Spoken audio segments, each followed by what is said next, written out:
Hello दोस्तों, मेरा नाम रमन है और मेरी शादी 22 साल की उम्र में हो गई थी। मेरी पत्नी एक खूबसूरत और एक संस्कारी औरत थी।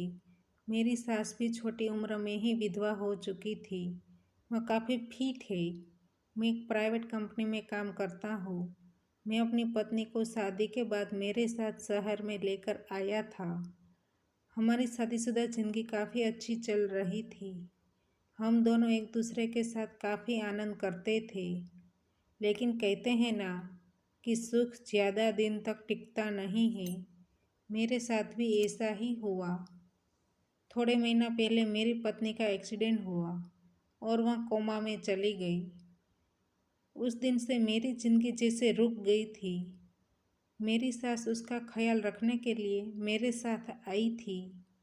थोड़ा टाइम सब कुछ ठीक ठाक चल रहा था, लेकिन मैं भी एक इंसान हूँ।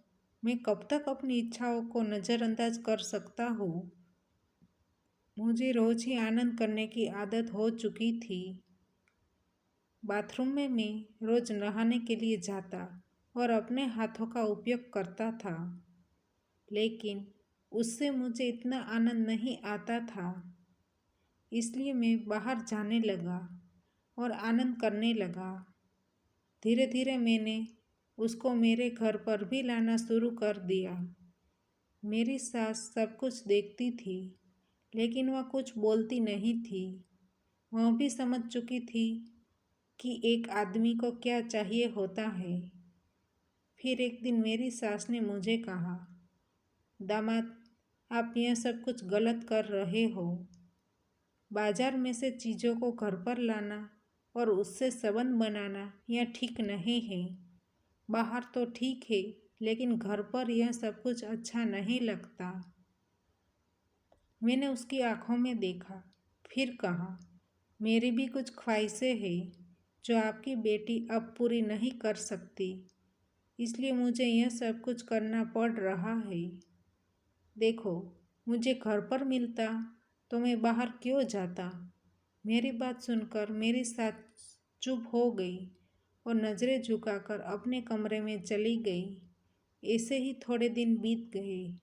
अब मेरे परिवार वाले मेरी पत्नी की स्थिति में कुछ सुधार नहीं दिख रहा था, इसलिए मुझे दूसरी शादी करने को कह रहे थे।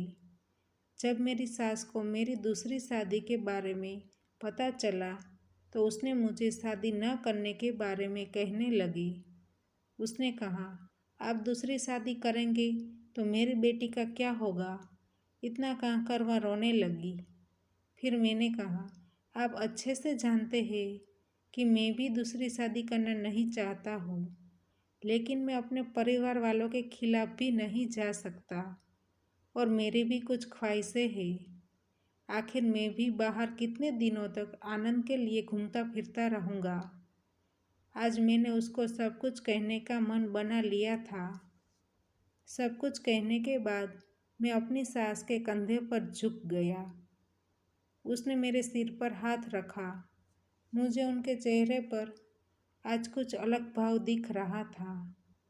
मैंने आग में घी डालते हुए कहा, आप अच्छे से समझ रहे हैं ना कि मैं क्या कह रहा हूँ।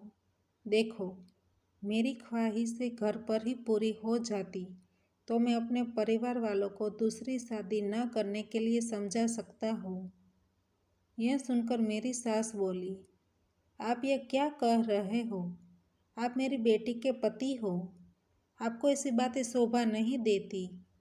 फिर मैंने कहा, कोई बात नहीं, मुझे आपका साथ नहीं मिलेगा तो मैं अपने परिवार वालों की बात मान लूँगा। आप आज ही सोच लीजिए, वरना मुझे डिसीजन लेना पड़ेगा। मैं आपके जवाब का कल तक इंतज़ार कर सकता हूँ। फिर हम दोनों शाम को खाना खाने के लिए गए।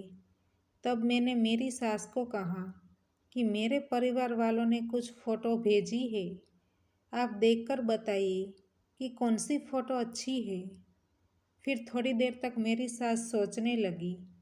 फिर उसने मुझे कहा कि आज रात को आप मेरे कमरे में आ जाना। फिर कमरे में क्या हुआ होगा वह तो आप सब लोग को पता ही है।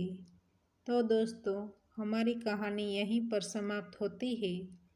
आपको कहानी पसंद आई है तो वीडियो को लाइक करें और शेयर करें, और चैनल पर नए हैं तो चैनल को सब्सक्राइब करें, और हाँ, नोटिफिकेशन बेल को ज़रूर दबाइए ताकि आने वाली अगली अपडेट आपको सबसे पहले मिल सके।